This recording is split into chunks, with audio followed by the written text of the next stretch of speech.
गौरी की शादी एक बड़े घर के लड़के यानी कि राजेश के साथ होती है। राजेश की 4 बहनें हैं और सभी अपने भाई पर जान छिड़कती है। अरे पापा, ये राजेश के लिए कैसी छोटी सी हिट की लड़की ब्याह लाए आप? हम लोगों का भाई तो राजकुमार है, उसके लिए तो कोई राजकुमारी होनी चाहिए थी। गौरी को ननद की बात बुरी लगती है और वो रोने लगती है। अरे क्यों गला फाड़ रही है? क्या गलत बोल दिया मेरी बेटी ने? इकलौता बेटा है हमारा, समझी?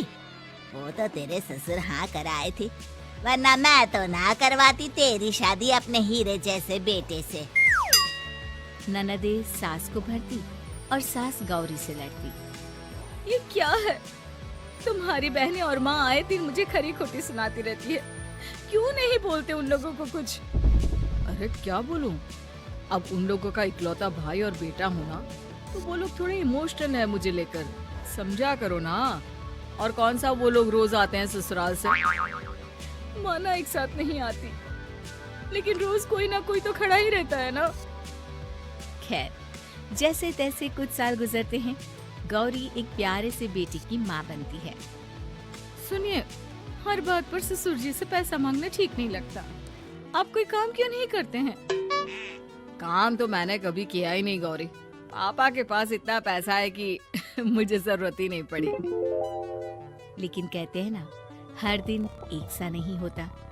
गौरी के ससुर की मृत्यु हो जाती है और घर में गरीबी छा जाती है। गौरी ननद को फोन करती है। दीदी, अब जीजा जी को बोलकर इन्हें कहीं नौकरी दिलवा दो ना। घर चलाना मुश्किल हो रहा है। माँ जी की भी तबीयत खराब रहती है। दवाई का खर्चा और मुन्ने की पढ़ाई का खर्चा काफी है। कुछ मदद मिल जाएगी दीदी। देखो गौरी, तुम तो जानती हो मेरे खुद के 3 बच्चे हैं, तो ये मत सोचना कि बात घुमा कर बोलोगी तो मैं कुछ मदद कर दूंगी। अब पति तुम्हारा है, सास तुम्हारी है, तो करना तो तुमको ही है ना। हम भी तो निभा रहे हैं। खैर, बोल दूंगी इनको। गौरी समझ जाती है। वो दूसरी ननद को फोन करती है, लेकिन माँ से भी उसे कुछ ऐसा ही जवाब मिलता है। अरे भाभी, हमारा भाई कैसे काम करेगा? वो तो राजकुमार है। बस आप जरा माँ का ख्याल रखो, उन्हें कोई तकलीफ मत होने देना। बाकी करते हैं बात आराम से। गौरी के सामने संकट आ जाता है कि वो कैसे अपना परिवार चलाए।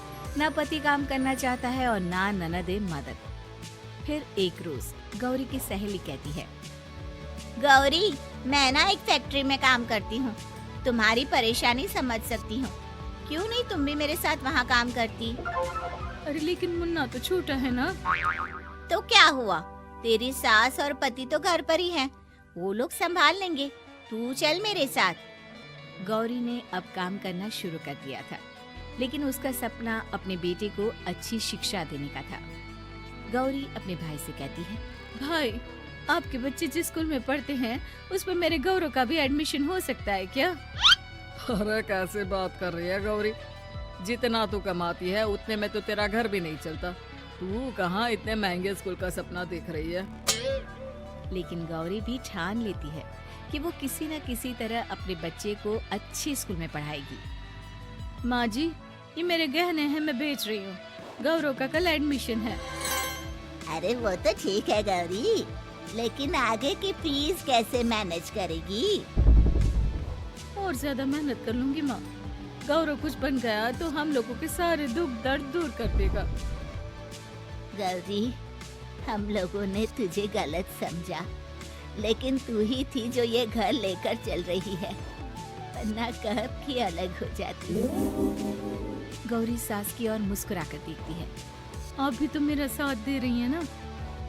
अरे कभी खाने में अंडा या मुर्गा भी खिला दिया करो, क्या रोज रोज पत्ता खिलाती रहती हो? अरे शर्म तो आती नहीं, सारा दिन बहू काम करके पैसे लाती है, खुद तो कुछ करता नहीं, ऊपर से मुर्गा खाना है इसको। गौरी अपना घर चलाने के लिए तो पर्याप्त पैसे कमा लेती है, लेकिन बेटे के महंगे स्कूल, कोचिंग और उसकी डिमांड पूरी करने के लिए उसे लोगों से पैसे उधार लेने पड़ते। माँ, मुझे जूडो कराटे की ड्रेस चाहिए, मैं घर के कपड़ों में क्लास नहीं अटेंड करूँगा। और क्या, बिल्कुल, घर की भी कोई ड्रेस होती है क्या?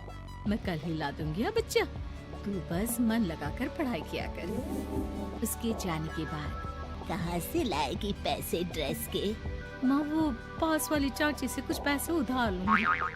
अरे सभी से तो उधार ले चुकी है तू। कर्जा इतना चढ़ा लिया है कि पूरा जीवन भी कमाएगी तो उतार नहीं पाएगी। पर माँ जी, गौरव कुछ बन जाए तो मुझे कमाने की क्या जरूरत, फिर तो मैं बस रानी बनकर राज करूंगी। एक दिन गौरव कहता है, माँ मेरी नौकरी लग गई है, वो भी अच्छे पैसों में।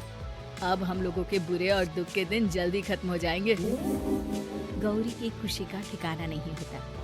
वो सास की फोटो के सामने हाथ जोड़ती है कि उसका पति उसे कहता है, देखा गौरी, तेरी तपस्या खत्म हुई। इतने सालों से जो तू फैक्ट्री में नौकरी कर रही है, अब तू आराम कर सकती है। अरे नहीं नहीं, अभी तो नौकरी लगी है, कुछ दिन कुछ पैसे कमा तो लेने दो। कुछ महीनों बाद गौरी की ननद गौरव के लिए रिश्ता लेकर आती है। अरे भाभी, वो मैं ना रिश्ता लेकर आई थी गौरव के लिए, सुना अच्छा कमा रहा है, क्यों? देखा मेरी बहन कितनी अच्छी है, कितना सोचती है हम लोगों के लिए। गौरी कुछ नहीं कहती, लेकिन उसका मन नहीं होता है कि वो बेटी की शादी इतनी जल्दी कर दे। हाँ वो तो ठीक है, लेकिन अभी कुछ कर्जा है जिसे उतारना है। तो क्या हो गया, शादी के बाद भी उतार लेगा। कम से कम एक लड़की आ जाएगी तो आराम रहेगा। गौरी लोगों के प्रेशर में आकर बेटे की शादी कर देती है और शादी के बाद एक दिन जब अपनी फैक्ट्री में जाती है, मैनेजर साहब, कैसे इस फैक्ट्री में 22 साल काम कर लिया पता ही नहीं चला। अब तो बेटा सेटल हो चुका है, नौकरी की जरूरत नहीं है। लेकिन आप सभी का शुक्रिया। गौरी बहन, बहुत मेहनत की तुमने जीवन में, अब भगवान कोई मुश्किल ना दे। गौरी घर आती है, लेकिन दरवाजे के बाहर से ही उसे बहू और बेटे की आवाज सुनाई देती है। क्या है, तुम्हारी माँ ने तो सोचा भी नहीं कि जो कर्जा वो ले रही है खुद की अय्याशी के लिए, वो हम लोग क्यों भरे? उनका कर्जा है वो देखे। हाँ लेकिन क्या करूँ, माँ को छोड़कर रह भी तो नहीं सकता ना। अरे रह नहीं सकते तो क्या करोगे? पूरी जिंदगी उनका कर्जा चुकाते रहोगे? कल को हमारी भी फैमिली बढ़ेगी, कैसे मैनेज करेंगे? मैं नहीं जानती, साफ साफ बोल दो पैसे नहीं है फालतू के। जिसका कर्जा है वही निपटाए। गौरी बेटे बहू की बात सुनकर स्तब्ध रह जाती है और अंदर न आकर वहाँ से सीधे फैक्ट्री जाती है। मैनेजर साहब, मैं सोच रही थी कि इतनी जल्दी नौकरी नहीं छोड़नी चाहिए, जब तक हिम्मत है तो कर लेते हैं। वो मेरा इस्तीफा ना वापस कर दीजिए। ये बोलकर गौरी की आंख लाल हो जाती है। मैनेजर समझ जाता है कि गौरी की उम्मीद टूट चुकी है। वो उसके हाथ में इस्तीफा रखकर कहता है, कर्जा माँ का है तो माँ ही चुकाएगी। माँ का कर्जा आज तक क्या कोई चुका पाया